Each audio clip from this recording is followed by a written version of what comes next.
Hello, good evening সবাইকে। And মহানবমী, আজকে পুজো শেষ। দেখতে দেখতে পুজো এলো আর গেল, কীভাবে এই বছরের পুজোটা চলে গেল বুঝতে পারলাম না। অনেক দিন পরে একটা লং ভিডিও করছি। আজকে আমাদের ডেস্টিনেশন হচ্ছে কাবাব ভিলেজ। আমরা সবে বেরিয়েছি আজকে। সাথে রয়েছে এই যে আমার জিজু ড্রাইভার, দিদিভাই, আর এই যে আমরা তিনজনে আজকে যাচ্ছি কাবাব ভিলেজ। পুরো ব্লগটা তোমাদের সাথে শেয়ার করব, সঙ্গে থাকো, দেখতে থাকো। আর সবার কেমন পুজো কাটছে অবশ্যই জানিও। কি জ্যাম দমদমের রাস্তায় দেখো।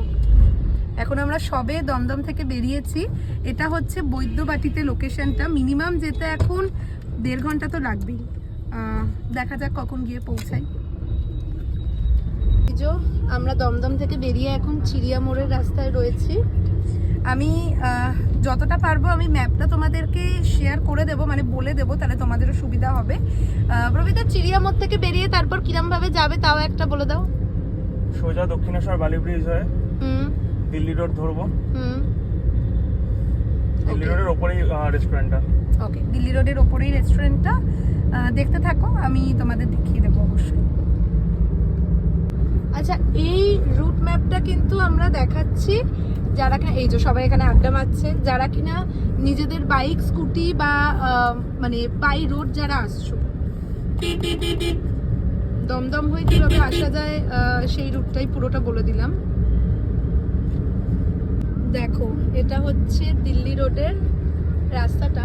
গাড়ির লাইটটা পড়ছে বলে বুঝতে পারছো না, বাট পুরো অন্ধকার, পুরো পুরো এই দিকটা পুরো গাছ।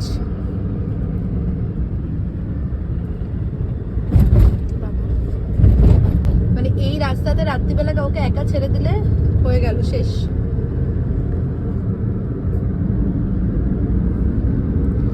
আকাশ।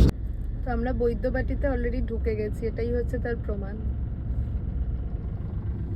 এখানে অনেক রেস্টুরেন্ট রয়েছে, ধাবা রয়েছে। এই যে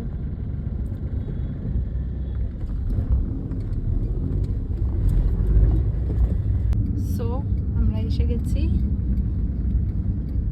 কেবাব ভিলেজ ধাবা। বাইরে থেকে দেখে নাও এরকম। এই যে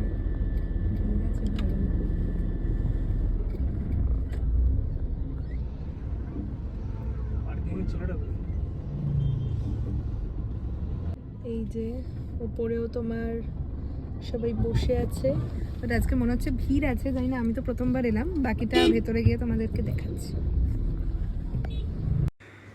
এখানে ছোট ছোট কিছু দোকান আছে, খারাপ চা, তামাক গলি, কাবাব গলি, যেখান থেকে কেউ ইচ্ছা করলেই চা বা কাবাব ওখানে নিয়ে বসে খেতেও পারো, এবং সামনেটাও বসার স্পেস আছে। আর মেন আকর্ষণের জায়গা হচ্ছে এই যে এটা গরুর গাড়ি। আর মেয়েদের ফটো তোলার জন্য বেস্ট প্লেস। খুব সুন্দর ফটো উঠছিল। এই বাইরেটাতেও বেশ ভালো স্পেস আছে, যেটা উইদাউট এসি, মানে নন এসি। আর আমরা এসিতে বসেছিলাম কারণ নবমীর দিন ভীষণই গরম ছিল। বাট আর এই রেস্টুরেন্টটার স্পেশালিটি আমার লেগেছে যে এই রেস্টুরেন্টটা পুরোটাই গ্রাম বাংলার এসেন্স দিয়ে তৈরি করা, যেটা খুবই আকর্ষণীয় লেগেছে। কারণ দেয়ালে বিভিন্ন জায়গাতে গ্রাম বাংলার বিভিন্ন চিত্র তুলে ধরা হয়েছে, এটা এই রেস্টুরেন্টে ভিজিট করার এক্সপিরিয়েন্সকে আরও এনহ্যান্স করে। এবং বন্ধু বান্ধব ফ্যামিলি নিয়ে আড্ডা মারার জন্য বেশ ভালো জায়গা। রেস্টুরেন্টের বাইরেও একটা ভালো অ্যারেঞ্জমেন্ট আছে, যেখানে ফ্রেন্ড সার্কেলরা মিলে ককটেল, মকটেল, টোব্যাকো, ড্রিঙ্ক এইগুলোর এক্সপিরিয়েন্স নিতে পারে। ভাবে একটা ফটো তুলছিলাম বলে আমার জিজুর বক্তব্য যে এখানে কাকিমা রান্না করছে, নুন আনতে পান্তা পুরোচ্ছে, আর আমি নাকি এখানে মকটেল খাচ্ছি। এটা দেখে একটু তাকাও। তোমার লজ্জা পাচ্ছ কেন প্রবীরদা? এই মকটেলটা হচ্ছে সেক্স অন দ্য বিচ। এটা আমি আগেও খেয়েছি, এখানে কেমন ভাবে খেলি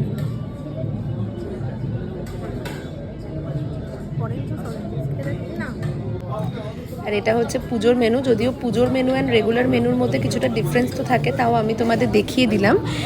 আমার তো এখানে food quality value for money লেগেছে, এবং খাবারের থেকেও যেটা আমার সব থেকে ভালো লেগেছে এখানে স্টাফেদের বিহেভিয়ার।